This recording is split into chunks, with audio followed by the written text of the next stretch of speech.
नमस्कार ताईंनो, गावाकडचे 3 व्हिडिओ मी तुम्हाला शेअर केलेले आहेत. तरी मी तिथे ना 8 दिवस राहिली होती. म्हणजे मागच्या शुक्रवारी गेली आणि या शुक्रवारला परत आली.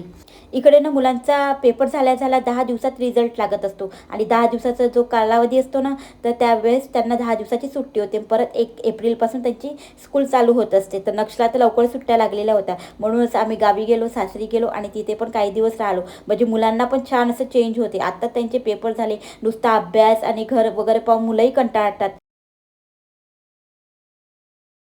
म्हटलं सुट्टे आहे तर तो वेळ कशाला घालवायचा, तेवढ्या वेळात आपण गावी जाऊन आरामात येऊ शकतो. तर त्याच्यानंतर आता कालच आली बरं का. काल संध्याकाळी आली शुक्रवारला. जशी आली तर आल्यानंतर मग झाडून पुसून सगळं घर स्वच्छ करावं लागलं. 8 दिवसात धूळ तर घरात होतीच म्हणा. हे तर घरी होते. 2-3 दिवस इथेच होते. त्याच्यानंतर मग इथे यायचे ते ट्रेनिंगला आणि इथूनच परत मग मोखेडला वापस यायचे. तर तेवढ्या वेळात त्यांनी फक्त झाडलं वगैरे असेल. जसं आपण घर स्वच्छ करतो तसं कोणीच करत नाही. तर चला मग आता दुसऱ्या दिवशी सकाळीच उठलेली आहे. तर मी 5:15 5:30पर्यंतचा टायमिंग होऊन जातो मला सकाळ माझी.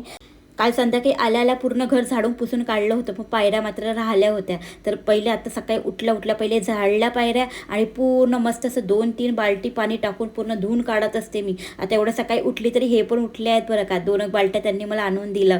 त्याच्यानंतर ना मग परत जाऊन झोपले म्हणा, ती गोष्ट वेगळी आहे. त्याच्यानंतर ना मग पूर्ण घरकाम आवरून घेतलं आणि उठलं कसं पाणी टाकलं आपलं की मला कपडे भिजत घालायची सवय आहे. तर तुम्ही बघितलं असेल, पहिले कपडे भिजत घालते, त्याच्यानंतर पूर्ण झाडून पुसून काढायचं. हाताने कपडे धुवायचे असेल तर पूर्ण कपडे हाताने धुवायचे, नाहीतर मग मशीनमध्ये वगैरे लावायचे असले तर मशीनमध्ये लावायचे. तर जास्त करून तर हातानेच धुण्यात येतात म्हणा, कारण की लवकर उठतो ना आपण तर अर्ध्या तासात कपडे होऊन जातात. नाहीतर खूप जास्त काही कपडे राहिले तर मग तेव्हाच मशीनमध्ये वगैरे लावत असते. तर अंघोळ करून आली ना, नक्षसाठी पहिले टिफिन करून दिला, कारण की 27 तारखेला त्याची स्कूल चालू झालेली होती, 27 मार्चलाच. तर तरी 2 दिवस तो नाही गेला म्हणा. पण शेवटी म्हटलं आता आपण आला होतो शनिवारी तरी निदान त्याला पाठवूया. त्याच्यानंतर ना फिकीच भाजी त्याला करून दिली होती मी, शेंगाची भाजी आणि पराठे. तुम्हाला भाजीवरून वाटली असेल कलर कसा दिसतो म्हणून, कारण की तो जास्त तिखट वगैरे नाही खात ना, तर फिकं दिलं तर छान खाऊन येतो तो. त्याच्यानंतर पूर्ण घरकाम झाले आणि हे पण त्यांच्या ड्युटीवर चालले गेलेत. नव्या मात्र घरी आहे. तिचं 1 तारखेला शाळा सुरू होणार आहे ना, तर तिचा मस्त असा आरामच सुरू होता. तो स्कूलला गेला तरी. मग पूर्ण स्वयंपाक केला आणि पूर्ण किचन आवरून घेतली. पहिले म्हटलं बटाटे जे मी बॉईल करून ठेवले आहेत पापडसाठी, पहिले त्याचं साल वगैरे काढून ठेवून देते म्हटलं. नंतर मग जे करायचे आहे नंतरची प्रोसेस ते नंतर करी म्हटलं, कारण की आता दुसऱ्या दिवशी ना गुढीपाडवा स्टार्ट होणार आहे. तर गुढीपाडवा म्हटलं की चैत्राचे नवरात्र असतात आणि नवरात्र अगोदर आपलं घर हे स्वच्छ झालंच पाहिजे. तर देवघर म्हणा, घर तर झालंच म्हणा, पण देवघरही स्वच्छ होणं तेवढंच महत्त्वाचं आहे. तर 8 दिवसानंतर आली तर धूळ तर होतीच म्हणा देवघरात. तसंही स्वच्छ करायचंच होतं आणि तसंही स्वच्छ करायचंच होतं.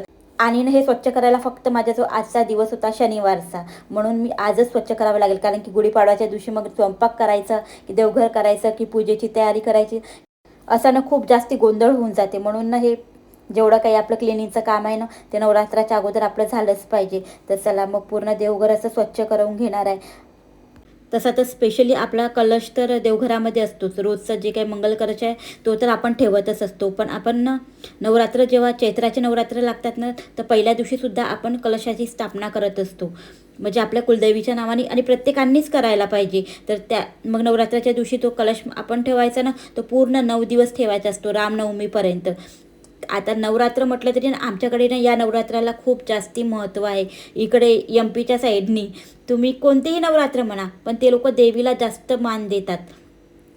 इकडे सुद्धा या चैत्र महिन्यात देवीचे जे काही मंदिर आहेत तिथे सुद्धा घटस्थापना होते, कलश स्थापना होते, ज्योत पेटवली जाते 9 दिवसाची. तर या नवरात्रात सुद्धा आपल्याला जेवढं होईल तेवढी आपल्या देवी माची, आपल्या कुलदेवीची सेवा आपल्याला करायची असते.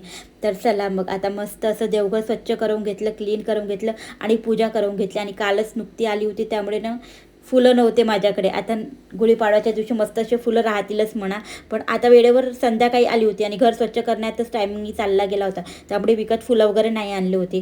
तर पण पूजा केली आणि पूजा केल्यानंतर घरामध्ये एकदम प्रसन्न वाटतं. एकदम जी पॉझिटिव्हिटी वाटते ना, तुम्ही कितीही काम करा, मी माझ्या भरपूर व्हिडिओमध्ये सांगत असते, तुम्ही घर कितीही स्वच्छ करा, सगळ्या वस्तू जागच्या जागी ठेवा, पण देवघर स्वच्छ केल्यानंतर आणि देवपूजा केल्यानंतर जी घरामध्ये प्रसन्नता असते ना, ती खूप मनाला आनंद देणारी असते. आपण धुपाचं ते धूप लावतो, ते पूर्ण घरभर धूप होते. मग त्याच्यानंतर आपण कापूर जाळतो आणि कापूर म्हणजे ना एक हेच आहे, एक निगेटिव्हिटी घालवण्याचं म्हणा, की आपल्यासमोर जे काही कापूर जाळण्याचं कारण काय असतं माहिती आहे का? म्हणजे जेवढे काही किटाणू आहे ना ते कापूरमुळे नष्ट होतात असं म्हणतात. म्हणूनच कापूर हा पूर्ण आपण जाळला पाहिजे आणि संपूर्ण घरामध्ये तो कापूर फिरवला पाहिजे. त्यामागे हा उद्देश असतो.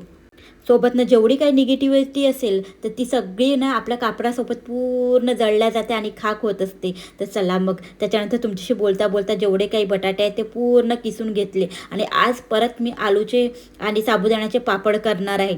मी माझ्या अगोदरच्याच व्हिडिओमध्ये ही रेसिपी शेअर केली होती, म्हणून मी तुम्हाला यावेळेस काही शेअर करणार नाही. मागच्या वेळेस ना सगळं भिजवल्यानंतर डायरेक्ट पापड केले होते, पण यावेळेस म्हटलं चला एक उकड तरी काढूया. म्हणजे मी पाणी ठेवलेलं आहे आणि वरती चाळणी ठेवून तो पूर्ण गोळा मी ठेवलेला होता आणि फक्त 5च मिनिट आपल्याला वाफ येऊ द्यायची आहे आणि मग तो गोळा काढून घ्यायचा आहे, त्याचे पापड बनवायचे आहे. त्याच्यानंतर जेवण वगैरे केलं आणि तुम्ही म्हणाल की ग्लासामध्ये ताक, हे दुधासारखं जे दिसते ना ते ताक आहे. आणि कसं खरंच मैत्रिणींनो, आता गरमीचे दिवस आलेले आहे तर सलाद आणि ताक वगैरे रोजच्या आपल्या जेवणामध्ये ॲड असलंच पाहिजे. सोबतनं तूपसुद्धा आपल्याला पोटाची जी काही धाह आहे ना ती शांत करते. त्यामुळे ना तूपसुद्धा आपण घ्यायला पाहिजे. तर चला मग थोडंसं तुमच्याशी बोलली. त्याच्यानंतर ना परत आज नक्ष स्कूलमध्ये गेला आहे, त्यामुळे घरामध्ये गोंधळ काही नव्हता. नव्या मस्त अशी फ्रेश झाली, आंघोळ वगैरे झाली तिची. आणि तिला त्या दिवशी सारखं म्हटलं मला पापड करू लागते का बेटा, तर तिने म्हटलं की हो मम्मी करू लागते. तर टी व्ही पाहता पाहता आम्ही दोघींनीही पापड करायला सुरुवात केली. कसं आहे ना, 2 पॉलिथिन मी घेतलेलं आहे, तर गोळा करायची आपल्याला काही गरज राहत नाही. फक्त मी चमच्याने घेत आहे आणि पॉलिथिनला थोडं थोडं तेल लावलेलं आहे आणि ते पॉलिथिन ठेवून मग ती पुरी मशीन, माझ्याकडली खरंच खूप छान पुरी मशीन आहे. मी ना गोळा वगैरे काही तयार केला नाही, चमच्याने टाकत आहे आणि ते म्हणजे पुरी मशीननी करून घेत आहे. एकदम गोल होत आहे आणि एकसारखे पापड होत आहे. तुम्ही नाही पण भरपूर जणांना गोडे करतात मग पापड करतात, तसं आपल्याला काहीही करायचं नाही. नुसतं तुम्ही चमच्याने टाका नाही, फक्त पुरी मशीन व्यवस्थित पाहिजे. तर माझ्याकडे पुरी मशीन खरंच छान होती, तर अर्धे मी केले मग तिने टाकले. त्याच्यानंतर तिने म्हणजे मग ना शेवटी म्हणत होती की मम्मी ते मी करते तू टाक, तर तसं मग केलेलं आहे. आणि मग वरती आम्ही दोघींनी धरून पॉलिथिन वरती घेऊन आलो त्या दिवशीसारखं आणि तसंच पॉलिथिन ठेवलेलं आहे. तर मागच्या वेळेसनं मी चालली गेली होती तर गावी, तर पापड वाळू टाकायचे लावून गेले होते. म्हणजे ना एका मी परड्यामध्ये ठेवले होते आणि परड्यामध्ये दुसरा परडा झाकून ते तसेच ठेवले होते सोप्याच्या खाली. हवेशीरच होते म्हणा, पण ना चेकून दाखवून देते आणि मग संध्याकाळी भरून वगैरे ठेवून देणार आहे. तर यांनी न येता बघू शकते इतके सगळे डांगरू आणि जे काही आपलं वॉटरमेलन आहे ते घेऊन आलेले होते. आता गरमी म्हटलं की मुलांना हे वस्तू आवडतातच. आणि त्याच्यानंतर संध्याकाळी परत मी वरती आलेली आहे. तर आपले पापड बघू शकता, एकही पापड चिपकलेला नाही, फक्त बस असं पॉलिथिनवर छान निघतात पापड. हे फक्त आता पलटवून घेत आहे आणि त्याच्यानंतर पापडसुद्धा तुम्हाला दाखवते. हे प्रत्येक पापडना छान असे पातळ आणि किती छान एका आकारामध्ये झालेले आहेत. त्याच्यानंतर ना मग खाली आली, येता येता कपडे पण घेऊन आली होती. तर चला म्हटलं कपडे आजच्या आज जमवणं खूप आवश्यक आहे. आता उद्या सकाळी गुढीपाडवाचा सण म्हटलं की सकाळी उठल्यानंतर ना हे काम आपण करू शकत नाही. रात्रीचे कामं ना दुसऱ्या दिवशी जर सण असेल ना तर मी जेवढे काही काम आहे ना ते सगळे ना मी रात्रीच आवरून घेते, कारण की उठल्या खरंच आपल्याला वेळ राहतच नाही. मग हा सगळा पसरा तसाच पडला राहिला असता. तर पहिले आल्याबरोबर कपडे जमवून घेते म्हटलं. तशी तर आरमारी जमवायला आलेली आहे एक वेळची, पण तरी पण आता कपडे त्याच्यातच ठेवीन, नंतर आरामात वगैरे जमवीन. तर आता आपण गावी वगैरे जातो, आता कुठेही जातो तर आपण कसं ना एक कपडे काढण्याच्या मागे 10 कपडे काढतो आणि मग ते तसेच ठेवून देतो. कुठे जायची गडबडच खूप राहते ना आपल्याला. तर चला मग सगळे कपडे वगैरे ठेवून घेतले. त्याच्यानंतर संध्याकाळचं पूर्ण स्वयंपाक खाणं पिणं सगळं झालेलं आहे. आता एवढं सगळं आपण प्रत्येक वेळेस कॅमेरा घेऊन आपण सगळं नाही शूट करू शकत. त्याच्यानंतर सगळ्यात रात्री आता वेळ होता, तर 10:30चा टायमिंग वगैरे असेल, 10 वाजले असेल कदाचित. तर या वेळेला म्हटलं चला पापडसुद्धा भरून घेऊया, कशाला उद्याची वाट पाहायची. तर आता पापड भरून घेतले आणि ठेवून घेते. त्यानंतर सगळी आवरसावर झाल्यानंतर मी झोपायला गेली होती म्हणा, माझे मोबाईल वगैरेच बघत होती. तर टरबूज कापायला घेतलं आणि मला सुद्धा खाऊ घालत आहे आणि स्वतःही खात आहे. चला मग मैत्रिणींनो, आता मी इथेच व्हिडिओ साईन करणार आहे. भेटते तुम्हाला एका नवीन व्हिडिओसोबत. तोपर्यंत बाय बाय.